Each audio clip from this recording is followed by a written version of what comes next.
Assalamualaikum warahmatullahi wabarakatuh.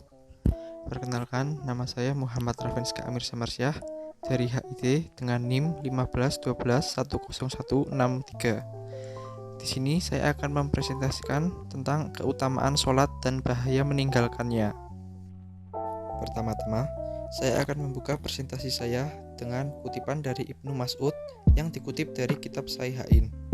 Aku pernah bertanya kepada Rasulullah SAW, amal apakah yang paling utama? Ia menjawab, mengerjakan sholat pada waktunya. Aku bertanya lagi, kemudian apa lagi? Beliau menjawab, berjihadlah di jalan Allah. Aku bertanya lagi, lalu apa lagi? Beliau menjawab, berbakti kepada kedua orang tua. Ibnu Mas'ud mengatakan, semua itu diceritakan oleh Rasulullah SAW kepadaku. Seandainya aku meminta keterangan yang lebih lanjut, niscaya beliau akan menambahkannya.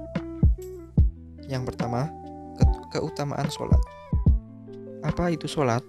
Sholat menurut dalam bahasa Indonesia adalah doa. Sedangkan pengertian sholat menurut istilah adalah suatu amal perbuatan yang memiliki syarat dan rukun yang dimulai dari takbiratul ihram hingga salam. Sholat merupakan salah satu amal ibadah yang Allah perintahkan kepada hambanya. Hukum Islam ada yang wajib, ada pula yang sunnah. Sholat yang wajib seperti sholat Jumat dan sholat 5 waktu, yaitu subuh, zuhur, asyar, maghrib, dan isya. Sholat sangat dianjurkan untuk dikerjakan secara berjamaah dibandingkan sholat secara munfarid atau sendiri-sendiri. Sholat berjamaah lebih utama 27 derajat daripada sholat munfarid atau sholat sendiri. Sholat berjamaah terdiri dari imam dan makmum. Apa saja keutamaan sholat? Dari Anas radhiyallahu anhu, Nabi Rasulullah SAW bersabda, yang pertama kali akan dihisab dari seseorang pada hari kiamat adalah sholat. Jika sholatnya baik, maka akan baik pula seluruh amalnya. Jika sholatnya rusak, maka akan rusak pula seluruh amal perbuatannya. Dalam riwayat yang lain disebutkan, yang pertama kali ditanyakan kepada seorang hamba pada hari kiamat adalah perhatian kepada sholatnya. Jika sholatnya baik, maka dia akan beruntung. Dalam sebuah riwayat lain disebutkan bahwa dia akan berhasil. Dan apabila sholatnya rusak, maka dia akan gagal atau merugi. Apa saja manfaat sholat 5 waktu? Yang pertama, sholat dapat meningkatkan sirkulasi darah. Sholat mampu membantu meningkatkan sirkulasi darah. Hal ini berkaitan dengan gerakan sholat yang dilakukan oleh seluruh umat Islam. Yang kedua yaitu baik bagi pencernaan. Selama keadaan qu'ud, postur tubuh yang dilakukan memungkinkan dan memfasilitasi pencernaan tubuh kita. Yang ketiga yaitu dapat membantu kesehatan jantung. Setiap sholat yang kita jalani serupa dengan olahraga, dan hal ini dapat mengangkat fungsi organ secara keseluruhan. Sholat juga dapat membantu mengatur sekresi kelenjar dalam aliran tubuh.